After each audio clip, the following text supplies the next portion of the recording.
रस फुटता उधळलाली भूपाळी रामपारी दिशादाही उजळल्या आल गोकुळ आपुल्या दारी निर्भेळ आणि सकस चवीच गोकुळ लई भारी। गोकुळ दूध संघाची दर्जेदार दुग्ध उत्पादने गोकुळ दूध, दही, तूप, दूध powder, cooking butter, table butter, paneer, इलायची श्रीखंड, आंबा श्रीखंड, फ्रूट श्रीखंड, ताक आणि लस्सी। गोकुळ दूध आणि दर्जेदार दुग्ध उत्पादने, चव आहे कोल्हापुरी, गोकुळ लई भारी।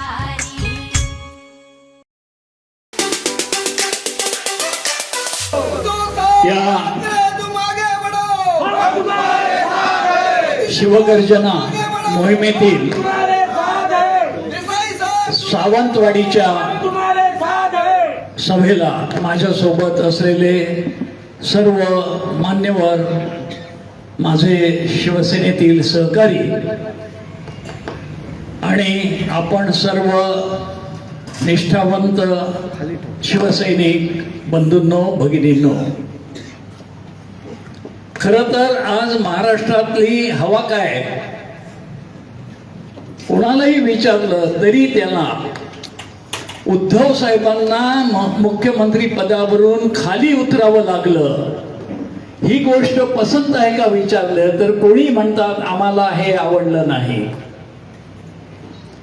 शिवसेनेचं धनुष्यबाण आणि पक्षाचं नाव काढून गद्दारांना दिलं ही गोष्ट कोणाला आवडली विचारलं तर एकही माणूस असं म्हणत नाही की आम्हाला हे चालतंय। सगळ्यांनी सांगितलं हे आम्हाला पसंत नाही। तुम्हाला या गोष्टी पसंत आहेत का? हाच महाराष्ट्राचा आवाज आहे। इतकं चांगलं काम करणारे मुख्यमंत्री, त्यांनी अख्ख्या महाराष्ट्राची काळजी घेतली, करोनाचं संकट होतं ते परतवून लावलं, मृत्यूची संख्या कमीत कमी राहावी, आजारी माणसं बरी व्हावीत यासाठी सगळ्या यंत्रणा उभ्या केल्या, ज्याचं कौतुक सर्वांनी केलं। असं काम करणाऱ्या मुख्यमंत्र्यांना दगाफटका करून पदावरून पायउतार व्हावं लागलं ही गोष्ट महाराष्ट्राला आवडली नाही। उद्धवजींच्या नेतृत्वाखाली काम करताना माझ्यासारख्या मंत्र्याला फार मोठा हुरूप येत असे, कारण त्यांनी नेहमी महाराष्ट्राच्या विकासासाठी, प्रगतीसाठी मार्गदर्शन केलं, मदत केली, प्रोत्साहन दिलं, आगे बढो म्हणाले, करा या गोष्टी।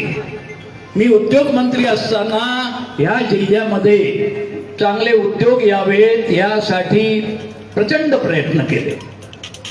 खरं तर महाराष्ट्रातच त्या लॉकडाऊनच्या काळामध्ये कारखाने बंद पडू नयेत म्हणून आम्ही प्रयत्न केले। इतर राज्यांमधले उद्योग बंद पडले पण महाराष्ट्रामध्ये आम्ही ते सुरू ठेवले। रोग पसरणार नाही ह्याची काळजी घे, कामगार मात्र कामावर येत राहिले, त्यांच्या आरोग्याची काळजी घेतली, त्यामुळे कोणीही बेकार झाले नाही, बेरोजगारी वाढली नाही, आपले रोजगार टिकले। ह्या जिल्ह्यात सुद्धा उद्योग यावेत म्हणून आम्ही आटोकाट प्रयत्न केले। एकच आपली औद्योगिक वसाहत MIDC कुडाळ, दुसरी MIDC नाही म्हणून आडाळीला MIDC आम्ही स्थापन केली, भूसंपादन पूर्ण केलं। मी स्वतः लक्ष घालून वीज, पाणी, रस्ते या सुविधा पूर्ण करून दिल्या। उद्योग आणण्यासाठी गोव्यात जाऊन बैठक घेतली, गोव्यातल्या उद्योजकांची अडचण होती, उद्योगांसाठी गोव्यात जमीन मिळत नव्हती, त्यांना सांगितलं जवळ या, गोव्याच्या अगदी जवळच आडाळीमध्ये तुमच्यासाठी सगळ्या सुविधा सोयी यांच्यासह जमीन तयार आहे, तुम्ही रोज गोव्यातून ये जा करत उद्योग सांभाळू शकता आणि तुम्हाला सगळी मदत करू। 20 उद्योजकांनी तिथल्या तिथे औद्योगिक भूखंड राखीव घेतले आणि आता तर 50हून जास्त उद्योजकांची तिथे मागणी झालेली आहे, जमिनी दिल्या, हे उद्योग उभे राहतील आणि आपल्या सिंधुदुर्ग जिल्ह्यातील मुला मुलींना तिथे रोजगार, नोकऱ्या मिळत आहेत।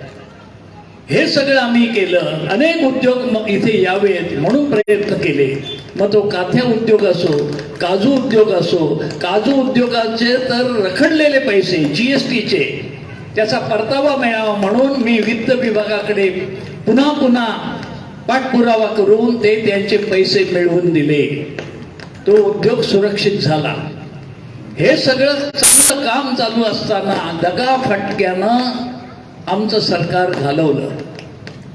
आणि हे घालवण्यामध्ये जे कोणी आहेत त्याच्यामध्ये इथून निवडून गेलेले, या सावंतवाडीतून निवडून गेलेले दीपक केसरकर हे असावेत, ह्याच्यासारखं दुसरं दुर्दैव नाही.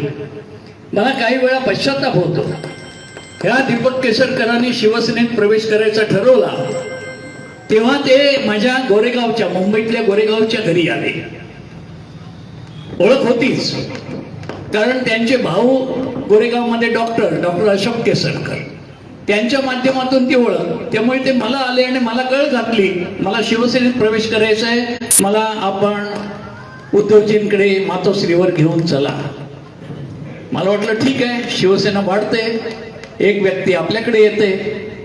मी यापूर्वी अनेक प्रसिद्ध व्यक्तींना, थोरा मोठ्यांना, नेत्यांना, कार्यकर्त्यांना, कलाकारांना मातोश्रीवर नेत आलेलो आहे. अनेक वर्ष पूर्वी माननीय बाळासाहेबांची भेट घालून देत असे, त्यानंतर उद्धवजींच्या भेटीसाठी या सर्वांना नेलं. पण ह्या सगळ्या चांगल्या लोकांना नेलं त्यावेळेला मला आनंद झाला की चांगल्या माणसांची भेट वंदनीय बाळासाहेबांशी आणि त्यानंतर उद्धवजींशी घालून दिली. पण या माणसाला मी तिथे घेऊन गेलो याचा आता मला पश्चाताप होतोय. कुठून मला दुर्बुद्धी झाली आणि यांना शिवसेनेत आणलं असं झालं. त्यावेळेला काय ह्यांच्या वल्गना होत्या दीपक केसरकरच्या, मी दहशतवाद या जिल्ह्यातून नष्ट करणार, राणेंच्या दहशतवादाविरुद्ध मी शेवटपर्यंत लढणार. आणि त्यांनी शिवसेनेत अनेकांना बोलवून दाखवलं. उद्या जर राणे नाक मुठीत धरून शिवसेनेत आले तर मी नाही राहणार शिवसेनेत, म्हणजे एवढं त्यांचं हाडवैर. आणि आता काय केलं, आता राणेंच्याच मांडीवर जाऊन बसले, त्याच पक्षात गेले की जिथे राणे आहे. उद्या राणेंच्या निवडणुकीत राणेंना निवडून द्या असा मतांचा जोगवा मागायची पाळी ह्या दीपक केसरकरांवर येणार आहे. कुठे गेली तुमची दहशतवादाविरुद्धची लढाई? काय एक एक गप्पा मारतात. मला तर या कार्यकर्त्यांनी सांगितलं गेल्या 8 महिन्यात एक बैठक घेतली नाही, एक सभा नाही. कशी घेणार? लोकच येत नाही. आणि लोक येणार नाही तर मग सभा घेणार कशा? म्हणजे आपल्याला ते शोले सिनेमातला तो जेलर आठवत असेल. काय म्हणतो तो आपल्या सैनिकांना, आधे इधर जाओ, आधे उधर जाओ, बाकी मेरे पीछे आओ. अरे आधी इकडे गेले, अर्धे तिकडे गेले, मागे राहिलं कोण? ही अवस्था केसरकरची झाली. मागे वळून बघितलं तर कोणी नाही आणि म्हणून सभा घेण्याची हिंमत होत नाही. असा माणूस तो कुठे टिकणार? म्हणजे मला काही वेळेला आश्चर्य वाटायचं की ज्या सुरुवातीला 6 महिन्यापूर्वी त्या मिंधेनी केसरकरांना प्रवक्ता बनवला. अरे ह्या माणसाच्या तोंडून शब्द फुटत नाही, तो प्रवक्ता. पण नंतर डोक्यात उजेड पडला की तो गद्दारांचा पुढारी, त्यामुळे त्याला एक गद्दारच पाहिजे. आणि असा गद्दार पाहिजे की ज्याला फाटाफुटीचा, फंद फितुरीचा भरपूर अनुभव आहे. केसरकर आधी काँग्रेस, तिथून राष्ट्रवादीत, तिथून शिवसेनेत, त्यानंतर मिंधे गटात. एवढे पक्ष तर झालेच, एवढा अनुभव दुसरा कोणाला मिळणार? आणि आता पुढची उडी भाजप. लिहून ठेवा आपण, ह्याची पुढची उडी भाजपत असणार आहे. आणि भाजपची नीती एकच आहे, वापरा आणि फेकून द्या. त्यामुळे ह्या सगळे मिंधे, हे 40 आमदार, त्याच्यातले एक दीपक केसरकर, यांची गरज संपली की पाला पाचोळ्यासारखे जो टिश्यू पेपर असतो ना, तर वापरल्यावर काय जातो, तसे ह्यांना फेकलं जाणार. पण सुधारणार नाही. जाऊ द्या, आम्ही मात्र या ठिकाणी पुढे निघालेले आहोत ते निष्ठावंत शिवसैनिकांच्या तुमच्या बळावर. खात्री आहे. मगाशी जान्हवीताईंनी जे उल्लेख केला खरंच आहे. बरोबर त्यांनी माहिती दिली की हे लोक किती आले गेले तरी सुद्धा आम्ही मात्र तिळमात्र हल्लेलो नाही. तुम्ही दहशतवादाविरुद्ध लढणार म्हणून आला आणि आता दहशतवादाच्या त्या नामचीन पुढाऱ्याच्याच बरोबर मांडीला मांडी लावून बसतात. त्यामुळे तुमच्या बरोबर कोण परत गेले नाही. सगळ्यांना असं वाटतंय की या गोष्टीचा बदला घेतला पाहिजे, सूड घेतला पाहिजे, पुन्हा उद्धवजींना मुख्यमंत्री केलं पाहिजे. तो त्याशिवाय महाराष्ट्राची जनता शांत बसणार नाही असं चित्र आहे. काय करतात, काय बोलतात, आधी बघतात कुठे आणि बोलतात कुठे तेच कळत नाही. मी मगाशी सांगितलं मी पण चष्मा लावतो, आपल्यापैकी अनेक जण लावतात, पण आपण चष्म्यातून बघतो. हे महाशय चष्म्याच्या वरून बघतात. काय बघतात तेच कळत नाही.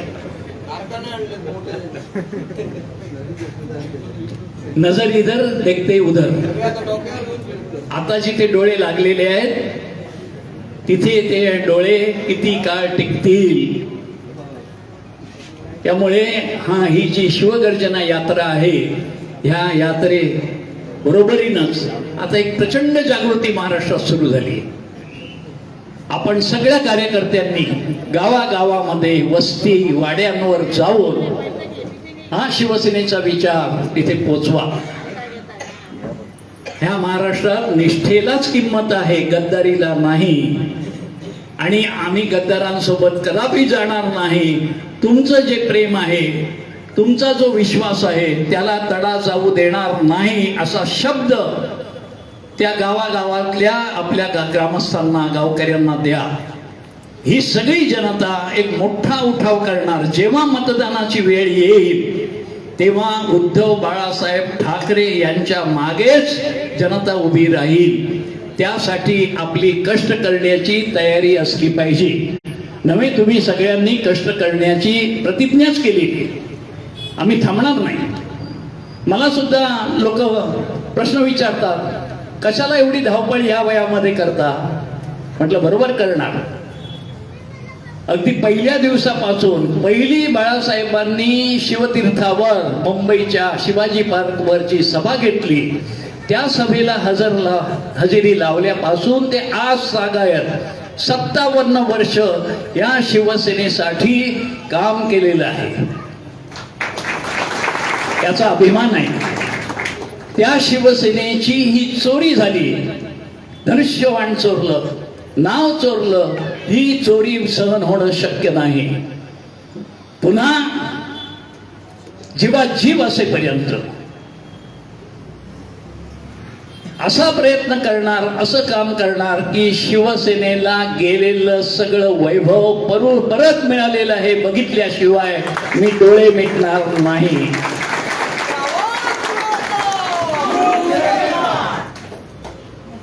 अरे डोळे मिटून काय करायचं? समजा वर गेलो तर साहेब विचारतील, कोणतं तोंड दाखवू त्यांना? ते म्हणतील अरे काम तिथे चाललंय, धुमश्चक्री झालीये, आपल्या शिवसेनेसाठी किती काम केलं पाहिजे ते काम अर्धवट टाकून तू वर आलास. काय उत्तर देऊ? मला ढकलून देतील खाली, जा काम पुरं कर आणि ये. तेव्हा हाती घेतलेला वसा खाली टाकायचा नाही.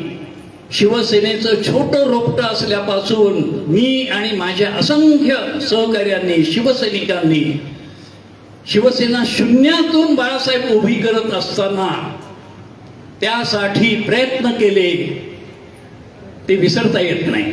मग हे काम अर्धवट होणार, टाकणारच नाही, हे पूर्ण होणार. आणि मला खात्री आहे की पुन्हा एकदा उद्धव साहेब ठाकरे यांचं राज्य महाराष्ट्रात स्थापन होईल. आपला भगवा तेजाने फडकेल आणि जे काही घडलंय त्याचा सूड ही जनता घेतल्याखेरीज राहणार नाही. आपण त्यासाठी सज्ज आहात? मला उत्तर पाहिजे तुमच्याकडे. बस ही हिंमत असल्यानंतर काही मागे वळून बघायची गरज नाही. ह्या मंडळींनी किती दगाफटका केलाय, किती धोका दिलाय. एक गोष्ट सांगतो, माननीय बाळासाहेब जेव्हा खूप आजारी झाले तेव्हा त्यांना प्रवास करणं, भाषणं करणं कठीण व्हायला लागलं. तरी सुद्धा म्हणजे 2012 मध्ये साहेब आपल्याला सोडून गेले. त्याच्या आधीच्या वर्षी त्यांनी शिवाजी पार्कवर आल्यावर खुर्चीत बसूनच भाषण करायचं ठरवलं.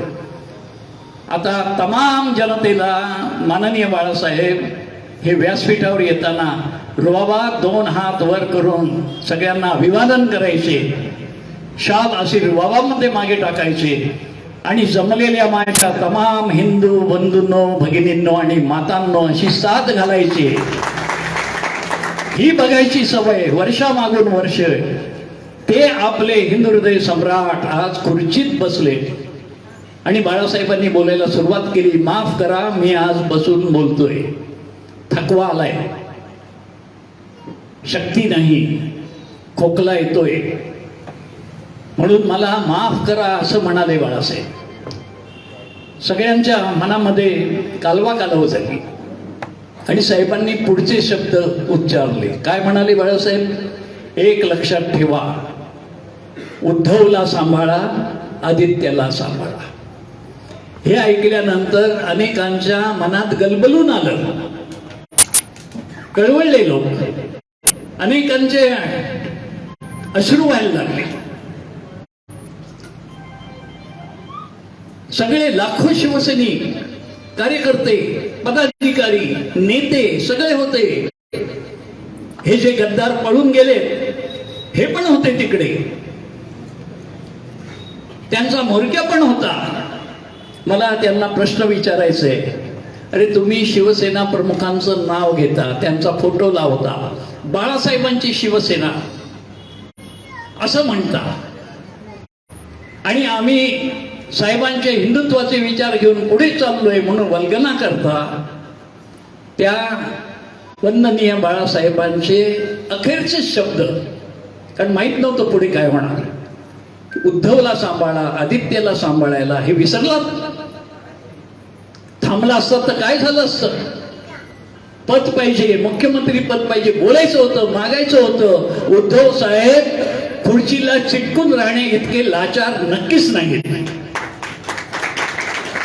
पण तुमच्यात ती हिंमत नाही मागायची. तुम्ही पळून जाता सुरतेला, गुवाहाटीला, मग गोव्याला, असे पळत पळत पळत येता. हे कारस्थान आहे. हे कारस्थान करणारी मोठी शक्ती म्हणजे भारतीय जनता पक्ष. त्यांच्या तालावर नाचतायत कठपुतळीसारखी. आणि म्हणून ही जी जखम झाली आहे ती सबंध महाराष्ट्राच्या मनाला झालेली आहे. तुम्ही शिवसेना प्रमुखांचा शब्द मानला नाही. आपल्या कुटुंबासारखी शिवसेना सांभाळणारे बाळासाहेब आणि त्यांचा वारसा पुढे नेणारे उद्धव साहेब यांच्याशी तुम्ही इमान ठेवलं नाहीत, गद्दारी केली. या गद्दारीच्या पापाला क्षमा नाही. आणि म्हणून तुम्ही सर्वजण जे निष्ठेने आहात, कडवटपणानं आहात, त्यांचाच भविष्यकाळ उज्ज्वल आहे. काही दिवस असतात कठीण, ते सगळ्यांच्या जीवनात येतात. राम, कृष्ण, शिवाजी महाराज, थोरा मोठ्यांच्या सगळ्यांच्या आयुष्यामध्ये अडी अडचणींचे डोंगर उभे राहिले, पण ते थांबले नाहीत.